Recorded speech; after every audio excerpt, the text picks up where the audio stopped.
This is a quick tutorial for creating dynamic and static collisions in Fallout 4. You will need 3ds Max 2013 or 2014 and the Bethesda import-export tools that come with a CK installation. First, let's start with the static collisions. Before you start, you need to set up the Bethesda material and assign it to your model and collision. Otherwise, the model and the collision will not be exported. Choose BS Lighting FX and assign it to your model and later to your collision. You can assign it any time before you export. You will need your 3D model as well as a 3D mesh for collision. You can duplicate or create a custom one as well. After you have both, first select the model, then drag and select everything. Go to the Havoc Content Tools bar, select Physics, and create Rigid Body with Proxies. A messenger will appear, and click OK only if the name of your model and not the name of your collision object appears. The rigid body settings are not important for static mesh, just be sure to put some number for the weight.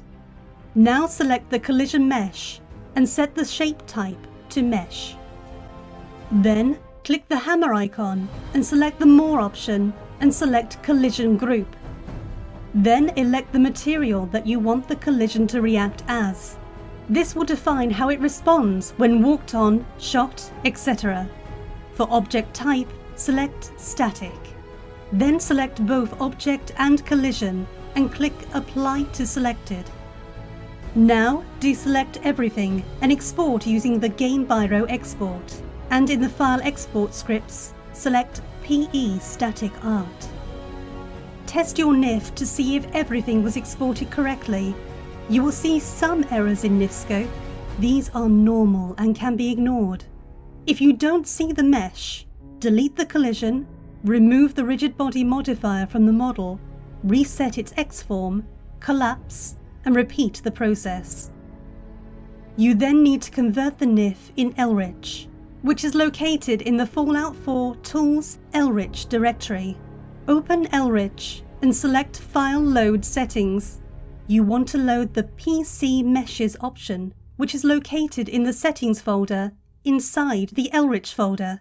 Once loaded, you are ready to convert your NIF. Converted NIFs are saved in the Elrich Processed folder. Once converted, you are ready to use your NIF in the creation kit. Now let's make some dynamic clutter collision. For this one, we want to use a convex hull collision. Select your mesh, and on the left panel, select the Open Convex Hull utility.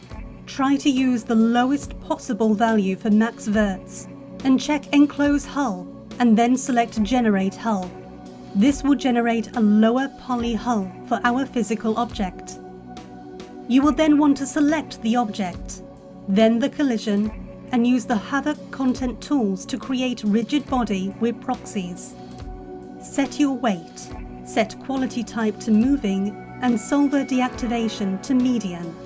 Select the collision itself and set collision type to hull. As before, we select the collision groups and this time we choose prop. Note that prop will not allow you to drag the object around in-game.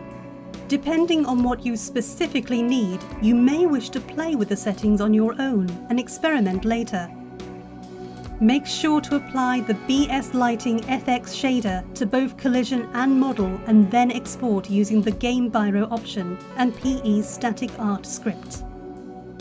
Test once again in NIF scope to see if collision and mesh are present, and then convert with Elrich the same way as before.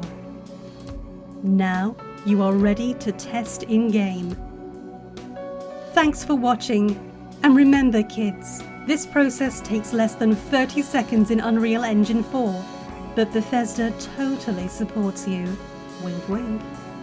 If you made it through the whole process and do not want to kill yourself, please consider employment at a Vault-Tec internment camp today. Vault-Tec. We find new and inventive ways to do things the absolute worst way possible, just like our creators.